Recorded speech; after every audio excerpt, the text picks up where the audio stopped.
Assalamualaikum warahmatullahi wabarakatuh. Ketemu kembali di mata pelajaran geografi. Untuk kali ini kita akan membahas mengenai identifikasi identitas nasional. Apa itu identifikasi identitas nasional? Mari kita cari tahu bersama-sama.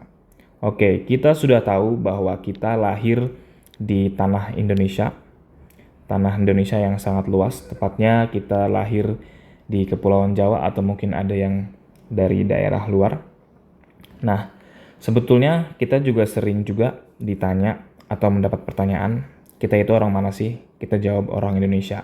Nah, sebetulnya kita tahu nggak sih sebenarnya ciri-ciri Indonesia itu apa? Di materi ini kita akan mencari tahu apa itu artinya.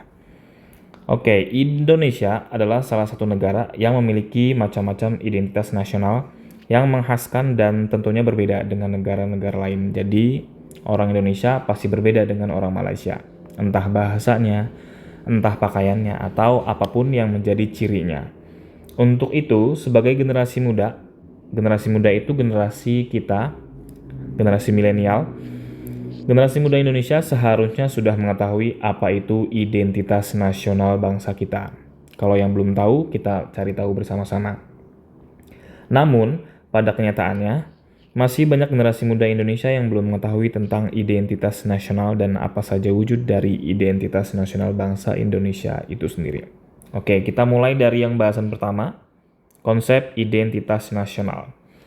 Identitas nasional adalah suatu ciri yang dimiliki suatu bangsa. Secara fisiologi, yang membedakan bangsa tersebut dengan bangsa yang lainnya.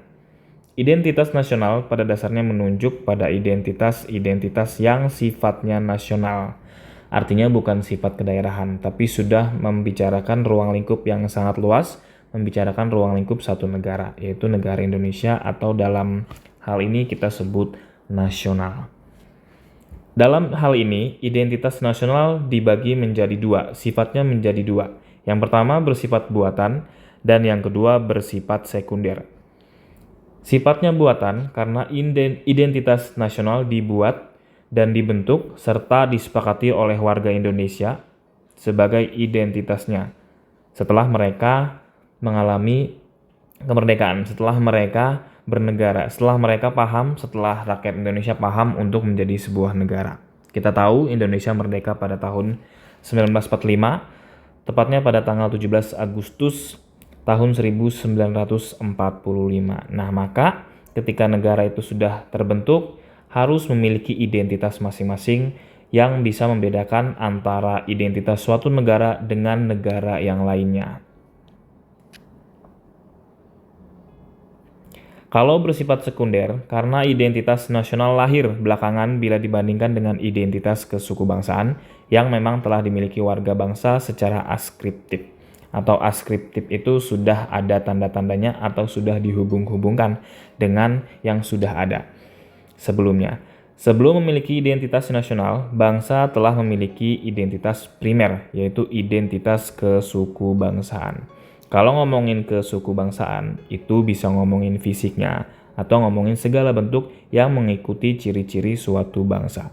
Dalam hal ini, terdapat 4 unsur pembentuk identitas nasional kita, Indonesia. Yang pertama ada suku bangsa, kedua ada agama, lalu kebudayaan dan juga bahasa.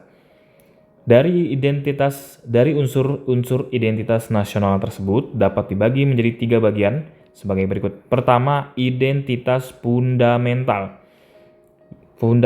Fondasi dasarnya yaitu Pancasila merupakan falsafah bangsa, dasar negara dan juga ideologi negara. Jadi pedoman utamanya adalah untuk Indonesia yaitu Pancasila. Segala peraturan nantinya juga akan bersumber dari Pancasila yang memiliki 5 sila tersebut dan kemudian dijabarkan kembali di identitas instrumental. Alat pelengkap, identitas pelengkap atau instrumental yang berisi Undang-Undang 1945 dan tata perundangannya. Kemudian bahasa Indonesia menjadi bahasa nasional untuk komunikasi secara sehari-hari itu menggunakan bahasa Indonesia. Bahasa daerah juga bisa, hanya saja bahasa Indonesia dianggap menjadi bahasa pemersatu bangsa. Jadi kemanapun gitu, kalau kita nggak tahu bahasa daerah tersebut, gunakan saja bahasa Indonesia. Pasti di setiap daerah pasti ada yang bisa berbahasa Indonesia. Contoh, saya nggak bisa bahasa Sunda gitu, pergi ke daerah Sunda, mau ngomong bahasa Sunda misalnya bertanya gitu, saya nggak bisa. Nah, maka saya bisa menggunakan bahasa Indonesia. Kalau nggak ngerti juga gimana? Biasanya bisa pakai bahasa isyarat. Bahasa isyaratnya mungkin hanya menunjukkan tempat saja gitu. Atau kalau nggak bisa ya sudah, kita cari orang yang bisa berbahasa Indonesia. Lanjutnya lambang negara. Lambang negara kita adalah Garuda Pancasila. Bendera negara kita berwarna merah dan putih. Merah darahku dan putih tulangku. Merah melambangkan keberanian dan putih melambangkan kesucian. Lagu kebangsaan Indonesia Raya yang diciptakan oleh Wage Rudolf Supratman dan pernah dikumandangkan pertama kali dengan menggunakan piano pada saat Sumpah Pemuda. Selanjutnya ada identitas alamiah yang meliputi negara kepulauan, archipelago, dan pluralisme atau keragaman dalam suku, bahasa, budaya, agama, serta kepercayaan. Kita sudah bahas sebelumnya bahwa Indonesia memiliki banyak sekali suku, bahasa juga banyak, budaya juga semakin banyak juga, agama. Untuk agama yang diakui oleh negara kita ada 6. Namun selain itu ada kepercayaan yang masih hidup di lingkungan Indonesia, di lingkungan masyarakat Indonesia. Nah, kepercayaan ini tidak masuk dalam agama, karena agama yang diakui di negara kita ada 6 saja. Yang pertama Islam, lalu Katolik, Protestan, Hindu, Buddha, dan yang terakhir baru disahkan pada tahun 1999 itu masuk agama Konghucu, dianggap sebagai agama resmi yang ada di Indonesia. Identitas nasional Indonesia tercantum dalam Konstitusi Indonesia, yaitu Undang-Undang Dasar 1945 dalam pasal 35 sampai 36C. Identitas ini menunjukkan jati diri Indonesia sebagai berikut. Nah, di sini ada 10 yang bisa dijabarkan. Pertama, bahasa nasional atau bahasa persatuan, yaitu bahasa Indonesia. Ini sudah tercantum dalam Sumpah Pemuda pada tanggal 28 Oktober 1928 yang memiliki 3 poin tersebut: tanah, bangsa, dan juga bahasa. Lanjut, bendera negara, sang merah putih, lagu kebangsaan Indonesia Raya, hiduplah Indonesia Raya. Seperti itu ujungnya. Lambang negara yaitu Pancasila, Garuda Pancasila. Semboyan negara yaitu Bhinneka Tunggal Ika. Bhinneka Tunggal Ika berbeda-beda tetapi tetap satu jua atau satu tujuan. Jadi perbedaan yang ada bukan untuk berpecah belah tapi untuk bersatu. Dasar falsafahnya yaitu Pancasila. Kalau Islam kan Al-Quran dan hadis ya. Nah, dalam negara kita itu Pancasila yang sebetulnya sama mengimplementasikan nilai-nilai ketuhanan yang sila pertamanya. Lanjutnya konstitusi atau hukum dasar negara yaitu Undang-Undang 1945. Ini undang-undang yang paling tertinggi. Undang-undang lain itu di bawah Undang-Undang 1945. Lanjut, bentuk negaranya Kesatuan Republik Indonesia yang berkedaulatan rakyat. Jadi negara Indonesia bentuknya kesatuan. Walaupun tersebar dari Sabang sampai dengan Merauke, tapi tetap kita bersatu. Dan negara kita bukan bentuk negara lain seperti negara pemberian Inggris atau negara pemberian Ratu Belanda, tapi kita merdeka dan menjadi Negara Kesatuan Republik Indonesia, NKRI.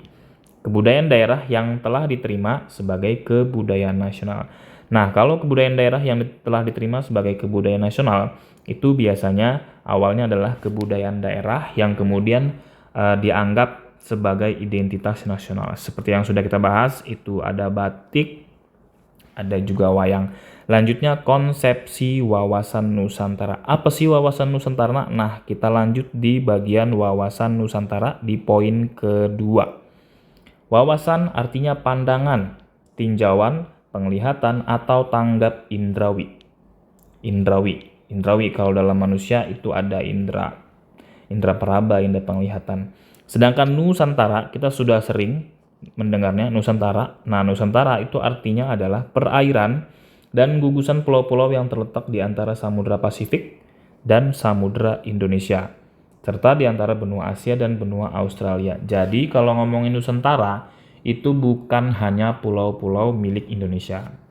Tapi ini pulau-pulau di antara benua Asia dan benua Australia. Berarti Filipina juga masuk, kepulauan-kepulauan di atas Indonesia itu juga masuk.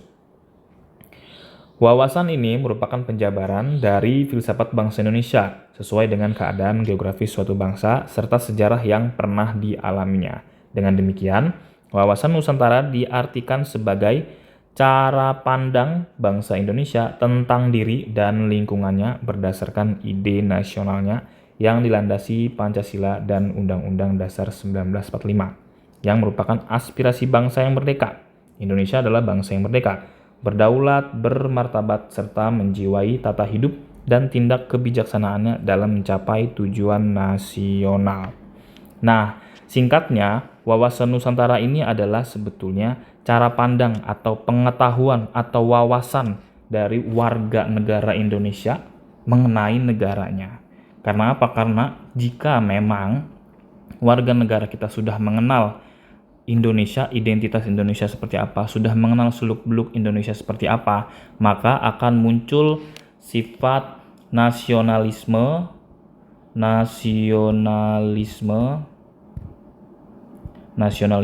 dan juga patriotisme. Apa sih bedanya? Kalau nasionalisme itu rasa cinta tanah air.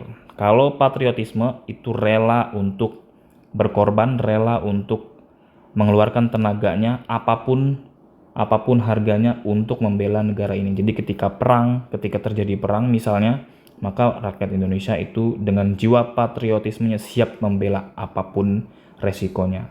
Karena NKRI harga mati. Nah, seperti itu. Kalau kalau kita sebagai warga negara sudah tahu, sudah mengenal seluk-beluk negara kita, maka insya Allah kita akan siap untuk membela dan siap untuk mencintai negara kita dan memperjuangkan kemakmuran untuk seluruh rakyat Indonesia. Oke, itu saja materi untuk pertemuan kali ini. Terima kasih. Assalamualaikum warahmatullahi wabarakatuh.